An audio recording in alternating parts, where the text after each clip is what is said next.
Assalamualaikum warahmatullahi wabarakatuh. Alhamdulillah rabbil alamin bihi nasta'in ala umuri dunya waddin. Wassalatu wassalam ala asyrafil anbiya wal mursalin sayyidina wa maulana Muhammadin wa ala alihi wa sahbihi ajma'in. Subhanaka la ilma lana illa ma 'allamtana innaka antal alimul hakim. Rabbi shrah li sadri wa yassir li amri wahlul 'uqdatan min lisani yafqahu qawli, amma ba'du. Teman-teman, saudariku sekalian yang saya muliakan, istri peraih kunci surga. Ini adalah tema kita dan mudah-mudahan menjadi ilmu yang bermanfaat baik bagi para istri ataupun para calon-calon istri. Jika memang ada ataupun para ibu-ibu yang siap untuk menikahkan anak-anaknya. Semoga dapat menjadi tambahan ilmu untuk membekali mereka insya Allah. Amin ya rabbal alamin. Dan untuk lebih bermanfaatnya kajian kita, saya akan mengajak ibu-ibu untuk mengawalinya dengan kita membaca suratul Fatihah. Kita minta kepada Allah Subhanahu wa taala, semoga Allah mengaruniakan ilmu yang bermanfaat. Ilmu yang bukan hanya kita dengar, akan tetapi mampu kita amalkan dalam kehidupan kita, menjadi bekal untuk kehidupan kita selanjutnya, kelak di hari akhirat nanti. Al-Fatihah biniyatin nafa' wal intifa' wal mudzakarah wat tadhkir. Ibtigha' mardatih wa qurbih wa thawabih wa husnil khatimah ma'lutfil afiyah wa salahil akibah wa ila hadratin Nabi Muhammad sallallahu alaihi wa ala alihi wa sahbihi wa sallam. Al-Fatihah. Alhamdulillah.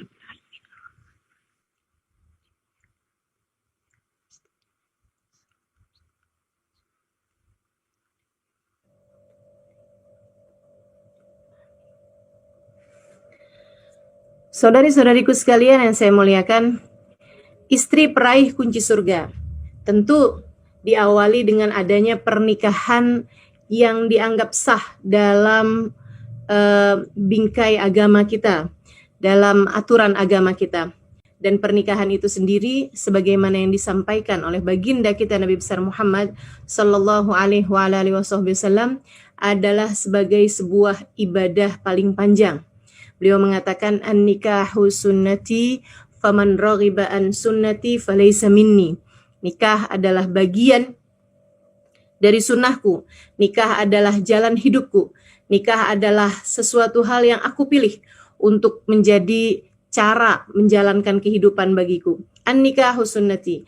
Bahkan dalam hadis yang lain Nabi Muhammad menyebutkan bahwa nikah ini adalah merupakan sunnah seluruh para nabi-nabinya Allah Subhanahu wa taala.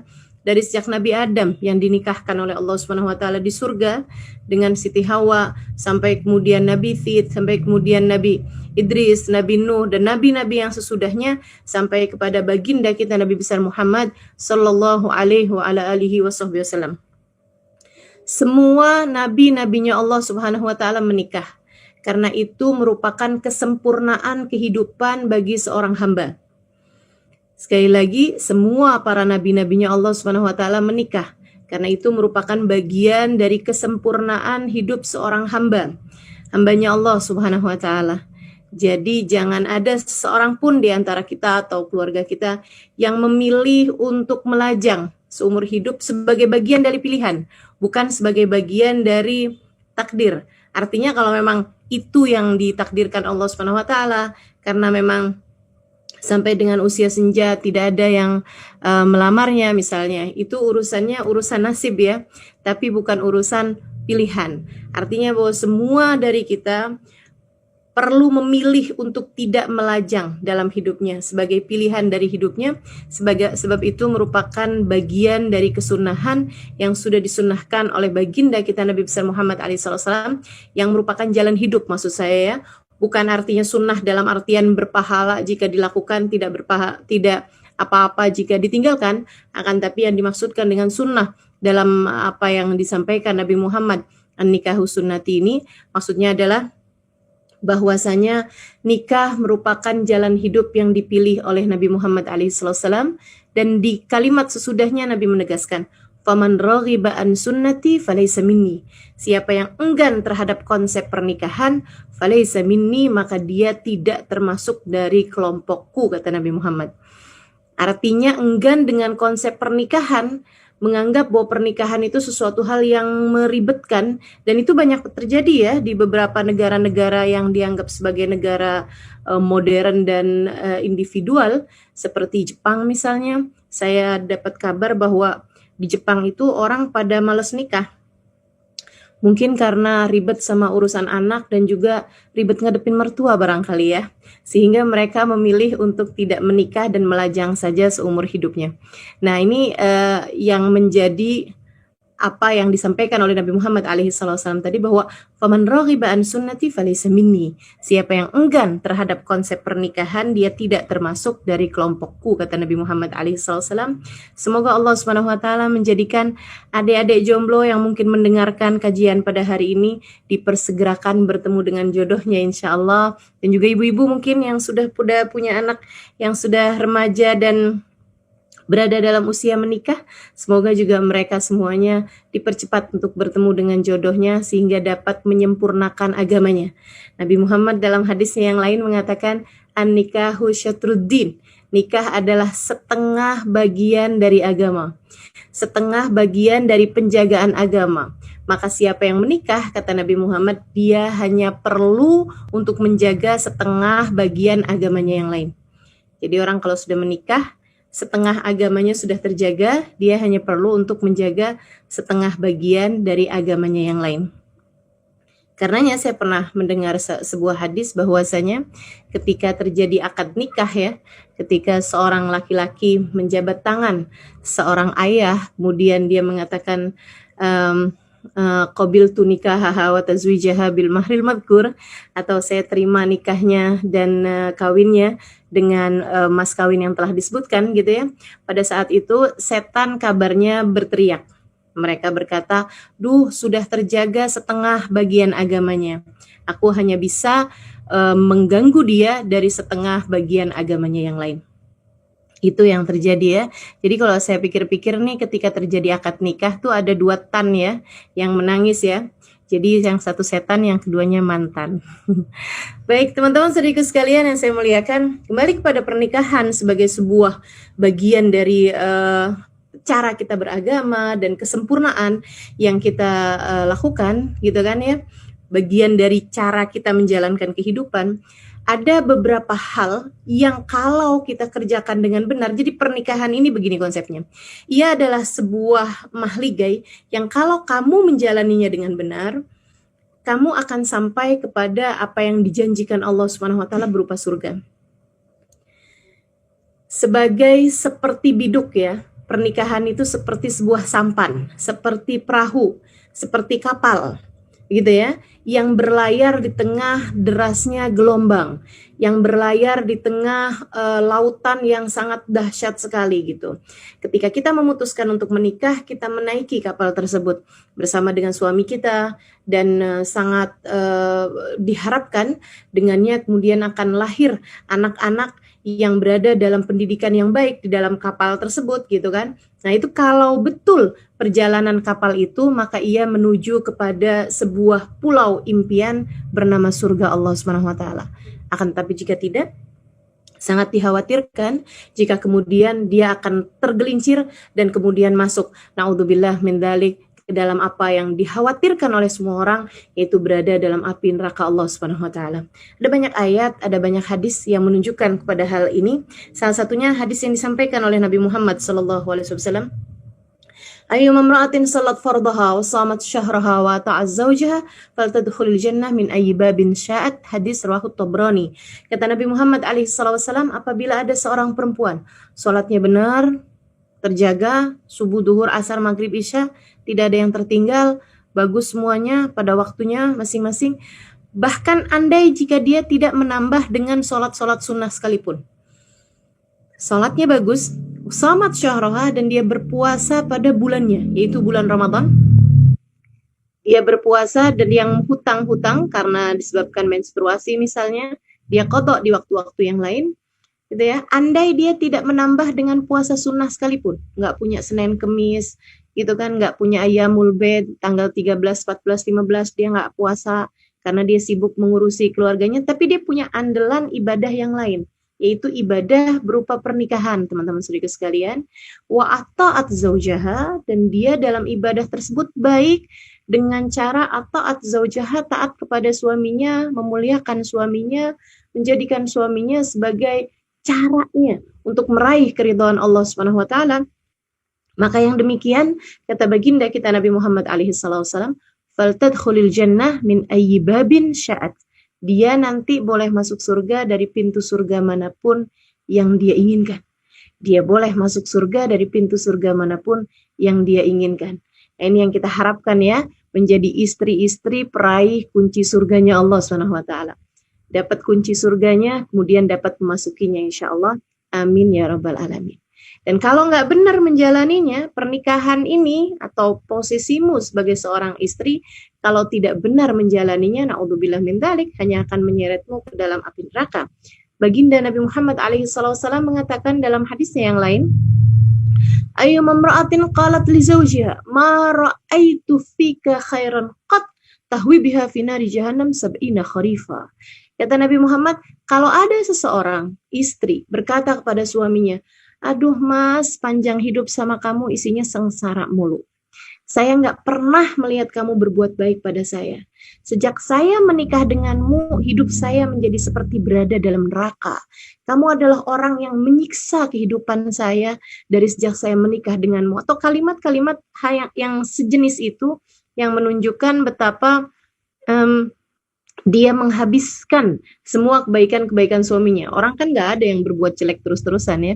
Nah itu kalau dia berkata seperti itu, menghilangkan semua kebaikan-kebaikan suaminya, kata Nabi Muhammad SAW, faltadkhulin nar tahwi biha fi nari jahannam sab'ina kharifa. Kalimat tersebut dapat menyeretnya ke dalam api neraka 70 tahun lamanya.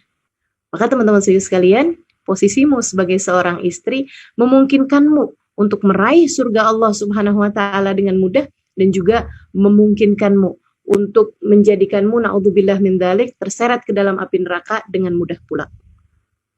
Teman-teman saudara sekalian, ini semuanya sesuai dengan apa yang disampaikan Nabi Muhammad alaihi wasallam kepada khalah ya, bibi dari seorang sahabat.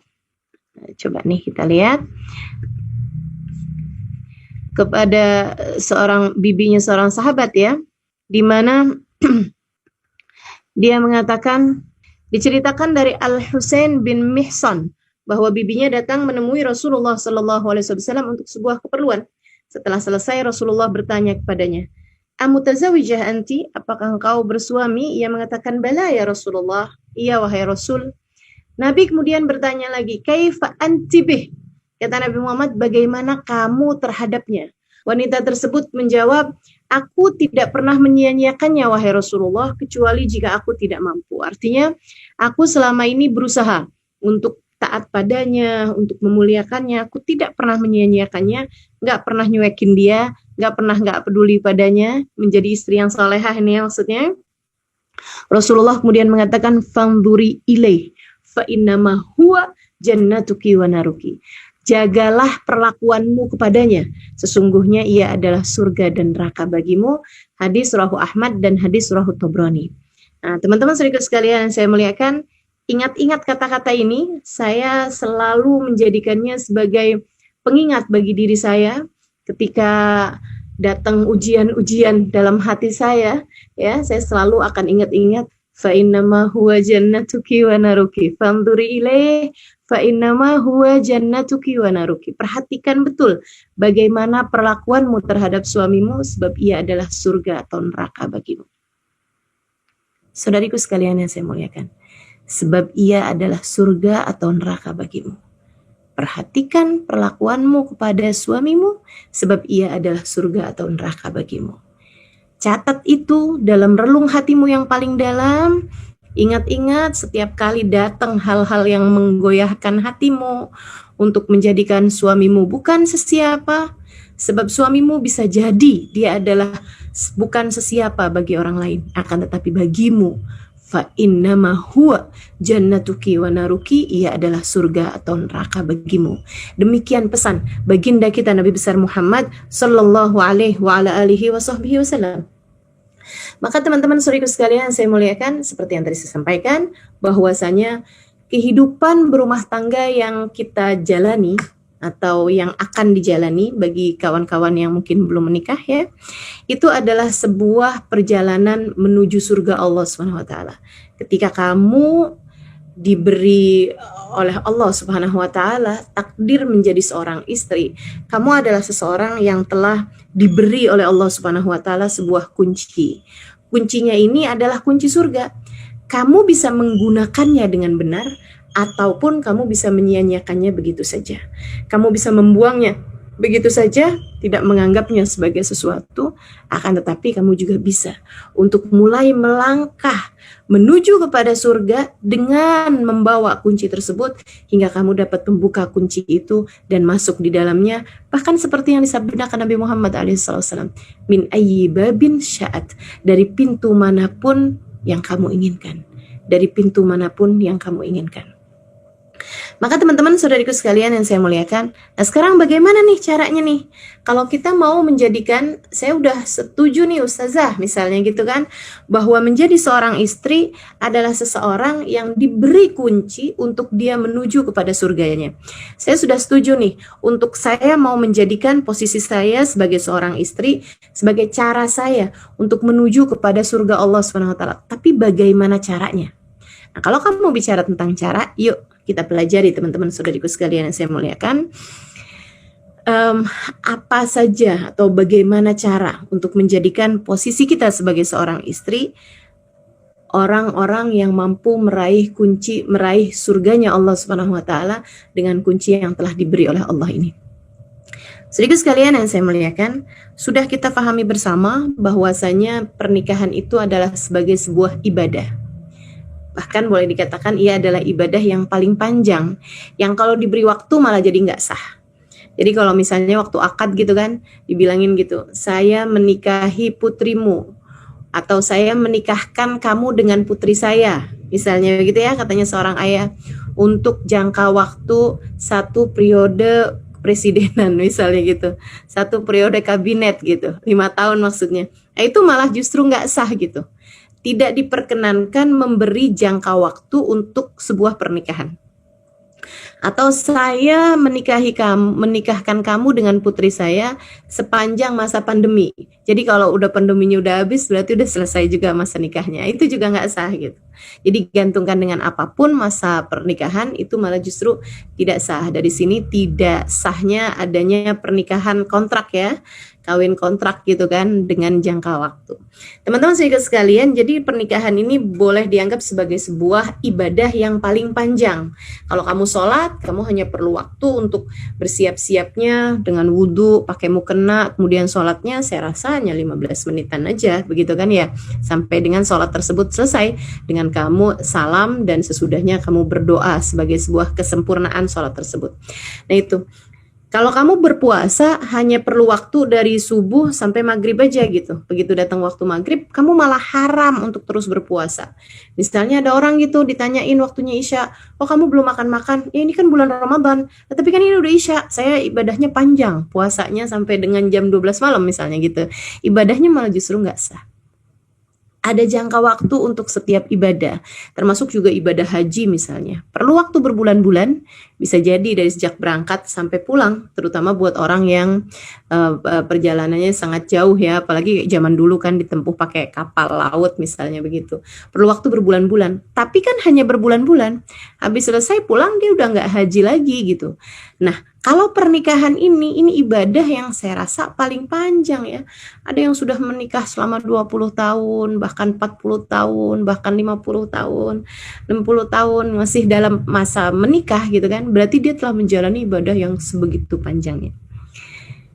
Dan sebagaimana halnya ibadah, sebagaimana layaknya ibadah, seperti ibadah-ibadah yang lainnya, ibadah itu bisa sah apabila memenuhi syarat-syarat dan rukun-rukunnya, apabila memenuhi peraturan-peraturan dalam ibadah tersebut.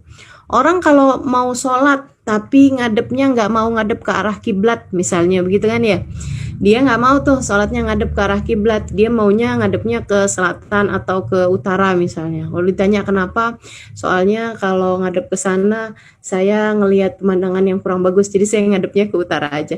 Nah itu kan nggak sah gitu. Sama halnya dengan ibadah menikah, ini juga menjadi tidak sah kalau tidak memenuhi peraturan-peraturannya. Apa aja peraturan-peraturannya? Seperti mana ibadah yang lain, diwajibkan adanya niat di dalam ibadah tersebut, maka ini juga melatar belakangi peraihan surga yang akan didapat bagi seorang istri jika memenuhi niat-niat yang baik ya dalam pernikahan. Artinya bahwa kalau kamu niatnya benar dalam pernikahan, kamu juga akan menjalani pernikahan dengan baik pula. Sama halnya dengan orang kalau sholat niatnya enggak benar atau enggak tepat niatnya, seperti jam segini niatnya usolli sunat tahajud rokaatain lillahi ta'ala misalnya. Sama-sama 2 rakaat, sama-sama nutup aurat, sama-sama ruku sujud, akan tetapi dengan niat yang salah tersebut maka enggak sah pula lah sholatnya. Jam sekarang misalnya gitu ya, usolli sunat tarawih rokaatain lillahi ta'ala, sama-sama sholatnya 2 rakaat gitu. Akan tetapi karena niatnya yang salah kan jadi nggak sah pula kan sholatnya gitu. Jadi teman-teman saya sekalian, dalam nikah juga kayak begitu tuh, niat, motivasimu untuk melakukan itu, tujuanmu untuk melakukan pernikahan tersebut, itu juga hal yang sangat penting dan mendasari bagaimana berjalannya pernikahan. Katanya Imam Al-Haddad radhiyallahu ta'ala anhu warḍah dalam salah satu kitabnya, beliau mengatakan, man hasunat niyatuhu hasunat a'maluhu la mahala. Siapa yang bagus niatnya mengerjakan sesuatu, maka akan bagus pula lah amal perbuatannya. Secara pasti, kalau bagus niatnya bakalan bagus perbuatannya, bakalan bagus hasil perbuatannya. Waman sa'at niyatuhu sa'at a'maluhu la mahalah. Dan siapa yang buruk niatnya dari sejak awal, maka akan buruk pula lah perbuatannya la mahalah secara pasti. Nah, maka teman-teman sekalian saya muliakan, perhatikan betul niatmu dalam menikah. Ustadzah, niat kan di awal, nih saya nikahnya nih udah lama bener nih, gimana nih caranya? Nah ya, karena nikah itu adalah ibadah yang panjang, memang nikah itu boleh bagi kita untuk memperbaharui niat gitu. Bahkan kita harus terus-terusan memperbaharui niat dalam pernikahan kita. Ingetin diri tentang apa sih tujuan kamu menikah? Apa sih motivasimu untuk menikah? Nih kamu pengen jadi istri, ini apa motivasimu untuk itu gitu. Nah, apa niat-niatan yang baik dalam menikah itu? Teman-teman sedikit sekalian saya muliakan, yang pertama niatnya mau nyari ridhonya Allah Subhanahu wa taala. Mau mencari ridhonya Allah Subhanahu wa taala, sebab seperti yang tadi saya sampaikan, nikah itu adalah ibadah yang berujung surga.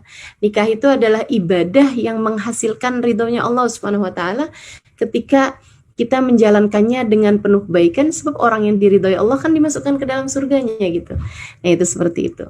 Dan juga niat menikahnya salah satunya adalah untuk memperbanyak adanya generasi orang-orang muslim, muslimah, mukminah, mukmin yang benar-benar layak untuk mendapatkan keridhaan Allah Subhanahu wa taala. Sebab untuk syarat utama ya, tentu saja untuk melahirkan orang-orang yang benar-benar baik begitu kan ya, muslim, muslimah dan punya keimanan yang baik, itu adalah adanya pendidikan yang baik dari orang tuanya gitu.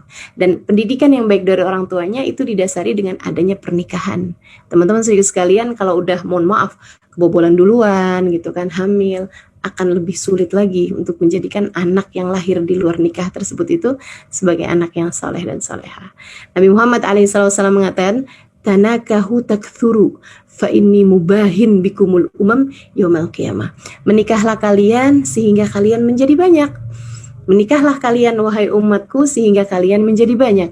Fa inni mukatsir bikumul umam yaumal qiyamah, karena aku akan berbangga dengan banyaknya kalian di hari akhirat nanti.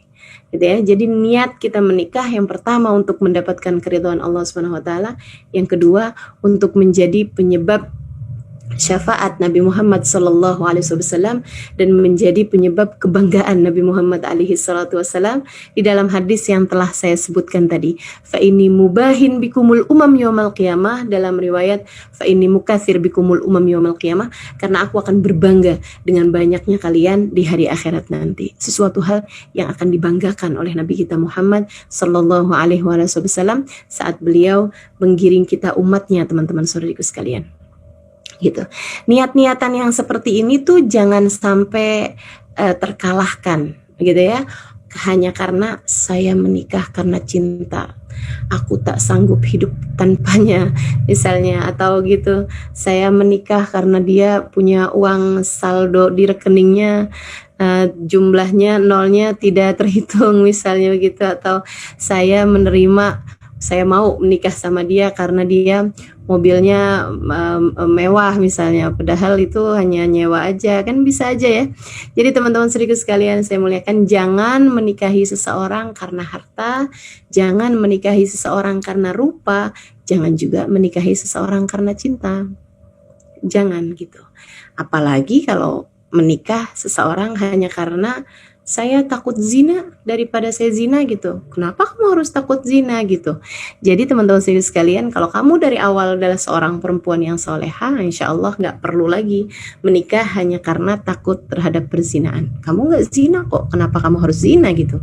Kita adalah hamba Allah Subhanahu Wa Taala yang soleha, tahu aturan, kita jauh dari hal-hal yang diharamkan oleh Allah Subhanahu Wa Taala, insya Allah. Amin ya rabbal alamin. Jadi teman-teman sekalian, sekali lagi jangan hanya menikah karena cinta ya.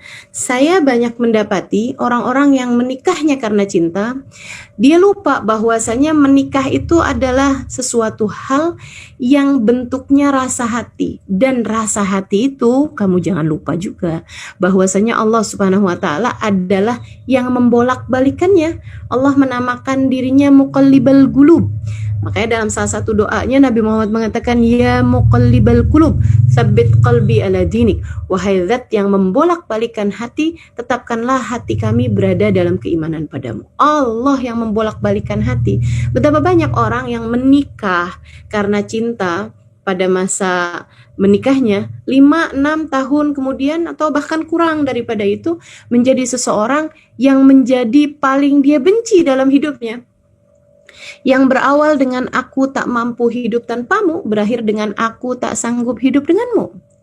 Yang berawal dengan hidupku bersamamu serasa surga, berakhir dengan hidupku bersamamu serasa berada dalam neraka. Maka teman-teman saudaraku sekalian, rasa yang terlalu akan berbalik menjadi sebaliknya dalam waktu cepat ataupun lambat. Ingat-ingat itu, karenanya jangan biarkan rasa-rasa yang seperti itu menjadi niat-niatmu untuk melakukan sebuah ibadah yang sedemikian agungnya. Niatkanlah pernikahanmu mencari ridha Allah, niatkanlah pernikahanmu mencari kebanggaan Nabi Muhammad alaihi salatu wasallam, dan niatkanlah pernikahanmu tersebut untuk meraih kunci surgamu sendiri, jalan surgamu sendiri, seperti yang disampaikan Nabi Muhammad alaihi salatu wasallam, fa innama huwa jannatuki wa naruki. Sesungguhnya suamimu adalah jalan surga bagimu, atau jika kamu tidak benar memperlakukannya bisa menjadi jalan neraka bagimu. Jadi teman-teman saudara sekalian saya muliakan, perhatikan betul bagaimana caramu memperlakukan niat di dalam hati kita ini ya. Dan ada satu hadis yang semacam mengancam gitu. Siapa yang menikahi seseorang hanya karena hartanya, Allah Subhanahu Wa Taala akan menghalangkannya dari hartanya, kata Nabi Muhammad SAW. Punya suami sih, kaya sih, tapi habis kawin bangkrut, bisa aja. Punya suami, milihnya karena dia kaya sih, tapi pelitnya nauzubillah, bisa aja gitu. Jadi yang namanya kekayaan itu Allah sudah mengancam dalam, maksudnya seperti yang disampaikan Nabi Muhammad SAW ya, bahwasanya siapa yang menikahi seseorang hanya karena harta, Allah malah justru akan menghalangkannya dari hartanya tersebut, sebab memang bukan itu tujuan kita untuk melakukan ibadah yang bernama pernikahan. Kemudian yang berikutnya, ada juga orang-orang yang menikahi hanya karena rupa.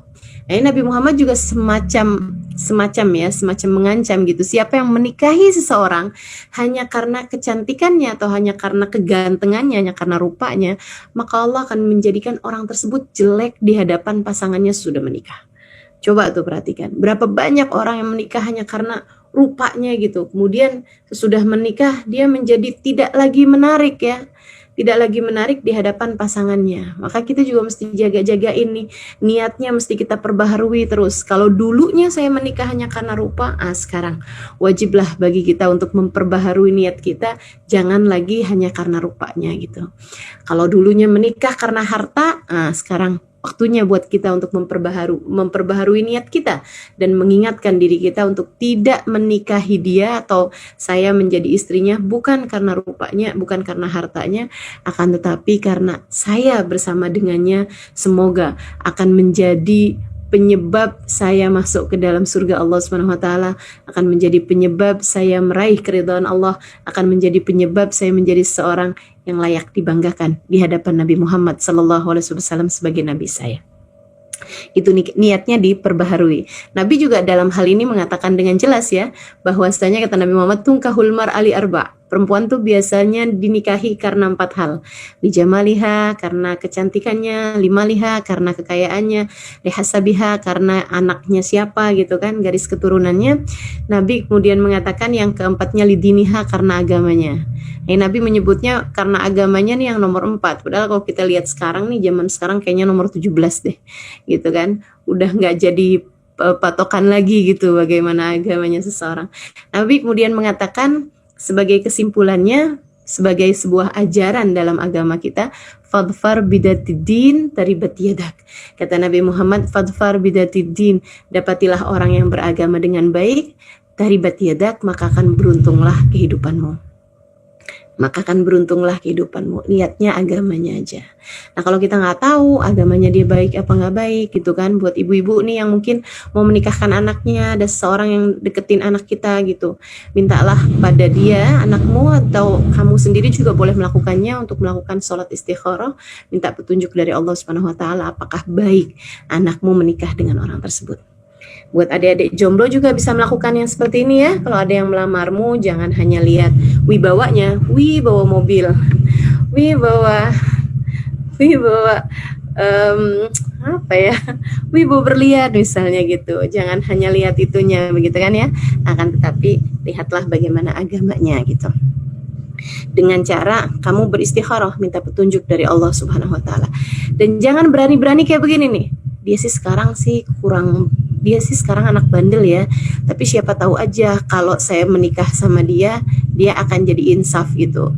Halo teman-teman saya sekalian, adik-adik, nggak usah main-main sama yang namanya pernikahan. Jangan pernah berpikir nggak apa-apa deh saya nikah sama dia nih anak nakal nih, dia nih anak bandel nih, dia bad boy nih gitu kan. Nanti kalau udah nikah sama saya dia akan insaf, dia akan taubat gitu seperti janjinya sama saya gitu. Dia sih sekarang pecandu narkoba, tapi kalau kawin sama saya dia kayaknya bakalan bener deh gitu. Berapa banyak kan orang-orang yang dulunya kayak gitu terus kemudian jadi baik gitu. Bisa begitu, tapi bisa juga sebaliknya. Kamunya jangan-jangan yang ikut-ikutan. Naudzubillah min dzalik. Maka jangan berani-berani memutuskan hal yang seperti itu. Kamu tidak sekuat itu, Dek. Baik, teman-teman sekalian saya muliakan, maka yang pertama, ya seperti yang tadi saya sampaikan ya, perbaharui niat. Niatnya betul-betul sesudah beristikharah gitu kan, hasilnya baik, diniatkan mau nyari ridha Allah, mau nyari syafaat Rasulullah, mau nyari jalan surga bagi saya gitu. Makanya pastikan bahwasanya seseorang yang kamu menikah dengannya adalah orang soleh. Sekurangnya dia melakukan perintah-perintah Allah Subhanahu Wa Taala yang wajib-wajib seperti kayak sholat gitu kan, dia tidak tinggal gitu. Saya pernah menulis, jangan pernah mau menikah dengan lelaki yang tidak sholat. Allah aja dia tinggalin, apalagi dirimu. Allah aja dia tinggalin, apalagi diri kamu gitu. Allah loh yang nyiptain dia tinggalin gitu, apalagi dirimu. Nah buat ibu-ibu yang udah terlanjur, Ustazah suami saya nggak sholat, jangan kemudian udah mulai sekarang ceraikan saya misalnya gitu. Enggak gitu juga Bu, kita perbaiki yang ada. Yuk kita perbaiki yang ada ya. Jadi nih yang pasti perbaharui niatmu di dalam hatimu ini, ya Allah, saya kepengen jadi istri yang solehah bagi suami saya, sebab dia adalah jalan surga bagi saya. Sebab dia adalah jalan surga bagi saya. Kalau lagi suaminya ternyata bukan orang soleh, atau sesudah dijalani dulunya sih soleh gitu, tapi sekarang nih udah jadi toleh gitu ya, jadi bukan orang soleh lagi gitu. Dulunya sholat nggak ditinggal, sekarang ya ampun gitu kan. Nah kalau kayak begini nih teman-teman saudaraku sekalian saya muliakan, boleh deh kamu inget-ingetin ceritanya Asia. Asia istrinya Pak Fir'aun, ya, yang Nabi Muhammad menyebutnya sebagai salah satu dari wanita-wanita surga. Nisaul Jannah Arba' kata Nabi Muhammad, perempuan-perempuan surga, artinya perempuan pemimpin-pemimpin surga, ratu-ratunya surga. Itu ada 4 kata Nabi Muhammad SAW. Salah satunya adalah Asia, istrinya Fir'aun. Kemudian yang keduanya adalah Maryam, Ummu Isa, Maryam ibunda Nabi Isa. Kemudian ada lagi seperti yang kita tahu Sayyidah Khadijah bintu Khuwailid, dan juga ada istri Nabi Muhammad ya. Kemudian yang terakhirnya adalah Sayyidah Fatimah bintu Nabi SAW, Sayyidah Fatimah putri Nabi Muhammad SAW. Nah, Asia ini teman-teman sekalian punya suami Fir'aun. Fir'aun itu bukan cuman minum minuman keras, Fir'aun itu bukan cuman gak sholat, Fir'aun itu bahkan mengaku gitu ya, bukan hanya mengaku jadi nabi loh, tapi ngaku jadi Tuhan. Kebayang gak sih gitu? Jadi suami kita sejahat-jahat apapun, saya rasa gak Fir'aun amat gitu.